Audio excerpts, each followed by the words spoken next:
The mining colony on Verath 7 had been peaceful for 300 cycles. The Karathi people had built their homes deep into the mountain, carving beautiful chambers from the purple stone. They were a gentle species, covered in soft gray fur with large round eyes that glowed faintly in the dark. Their children, called cubs, were smaller versions of their parents with even softer fur and curious minds. Toril was watching her 3 cubs play in the learning chamber when the ground shook. At first, she thought it was a small tremor. The mountains of Verath 7 sometimes rumbled and groaned, but then the shaking grew stronger. The walls cracked. Dust fell from the ceiling like rain. She screamed for her cubs to run, but the ceiling came down before they could reach her. Massive stone beams crashed to the floor. The lights went out. When the dust settled, Toral found herself on the other side of a wall of rubble.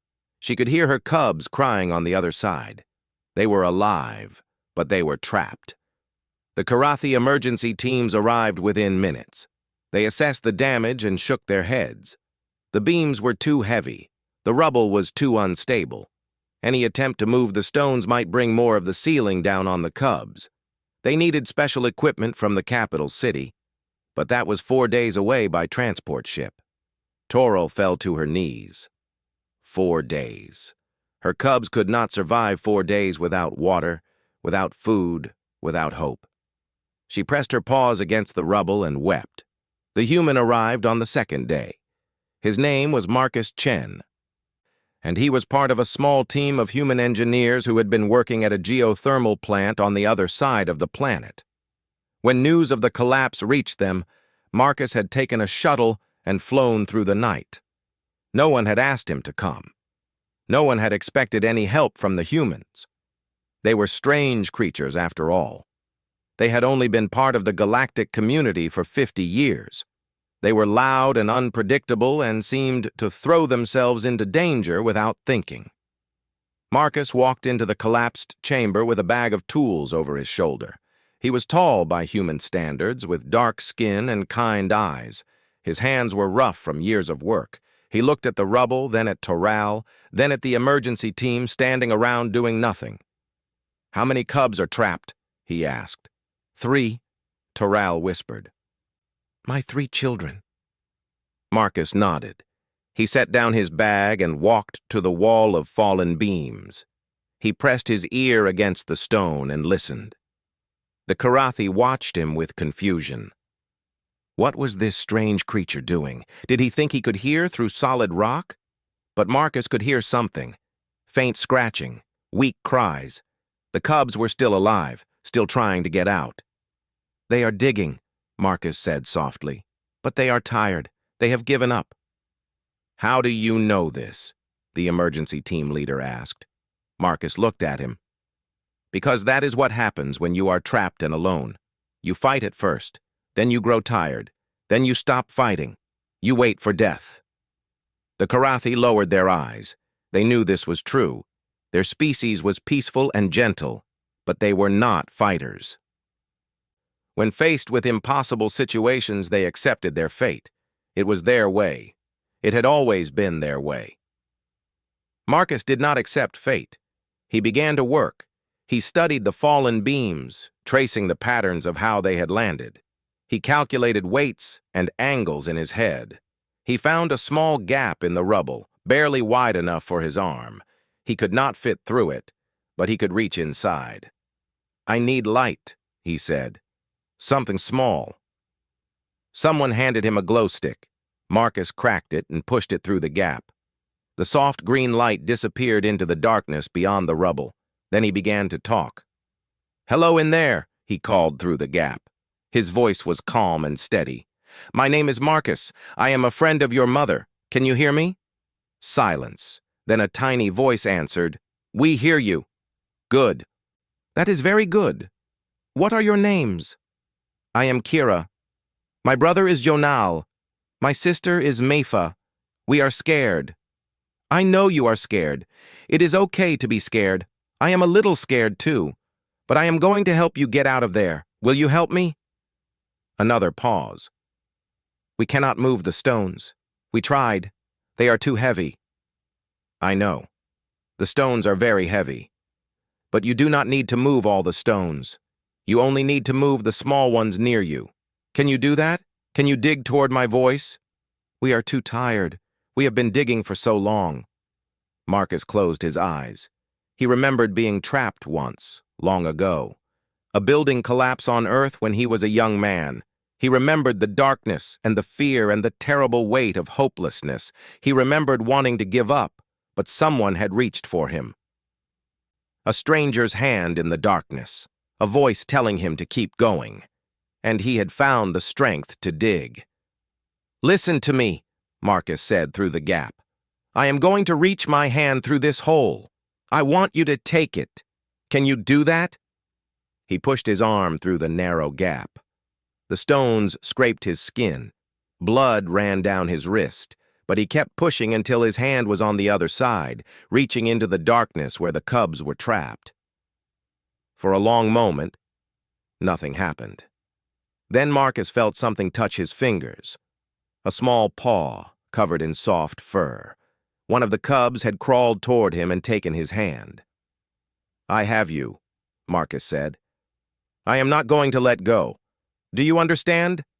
I am not going to let go. Now dig. Dig toward me. I will pull you through." The Karathi watching could not believe what happened next. They heard the sound of stones moving, small stones at first, then larger ones. The cubs were digging again. They were working together, passing stones from paw to paw, clearing a path toward the human's hand. Marcus guided them with his voice. He told them where to dig. He told them which stones to move. He encouraged them when they grew tired and praised them when they made progress. His arm was bleeding badly now, cut in dozens of places by the sharp edges of the rubble. But he did not pull back. He did not let go. The emergency team leader approached him. "You are hurting yourself. You should stop." Marcus did not even look at him. "I will stop when the cubs are safe." The digging continued for hours. Toral stood nearby, her paws clasped together, tears streaming down her face. She could hear her children working. She could hear them talking to the human, asking him questions, listening to his answers. He told them stories about Earth. He told them about his own children, a boy and a girl, waiting for him back on his home world. He told them about mountains and oceans and forests full of trees. The cubs asked what trees were. Marcus described them as best he could, living things that grew from the ground and reached toward the sky.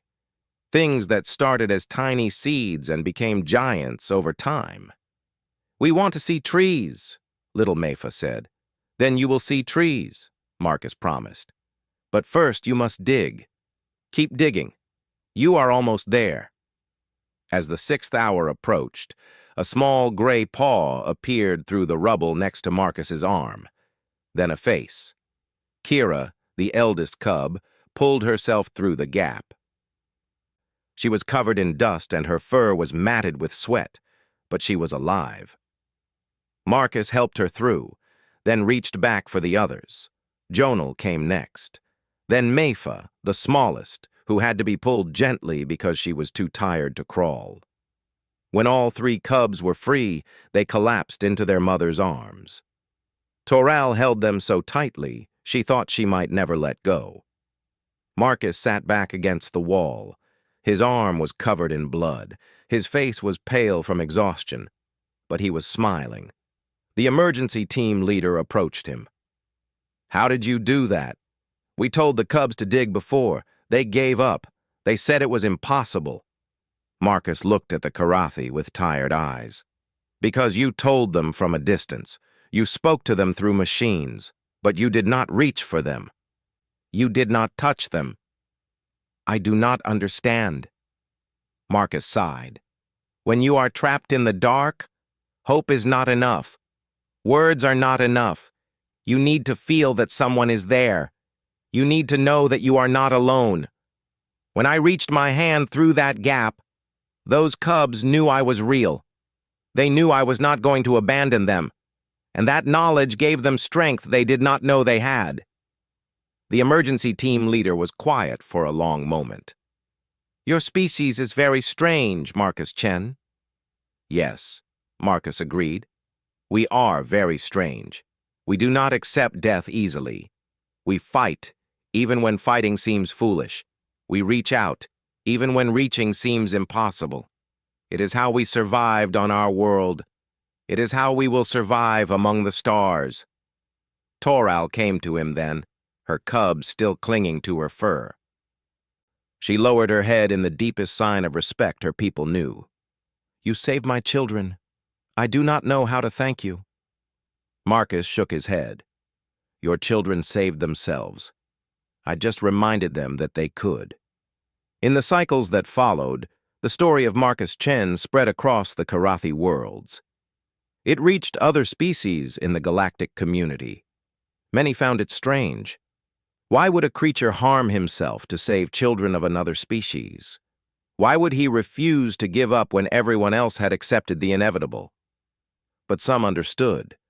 Some remembered their own moments of despair, their own times of darkness. And they wondered what might have happened if a hand had reached for them. The humans, they realized, were not just loud and unpredictable. They were something more. They were the hand in the darkness. The voice that refused to be silent, the stubborn belief that impossible was just a word, not a truth. Marcus returned to his work at the geothermal plant. He never spoke of what he had done. To him, it had simply been the right thing to do. But the 3 cubs he had saved never forgot him. They grew into strong adults who told his story to their own children. And when those children faced their own moments of darkness, they remembered the human who had reached through the rubble with bleeding arms and a steady voice. They remembered that they were not alone, and they found the strength to dig themselves free. That was the gift Marcus Chen had given them. Not rescue, not salvation, but the reminder that even in the deepest darkness, help was reaching for them. All they had to do was take its hand.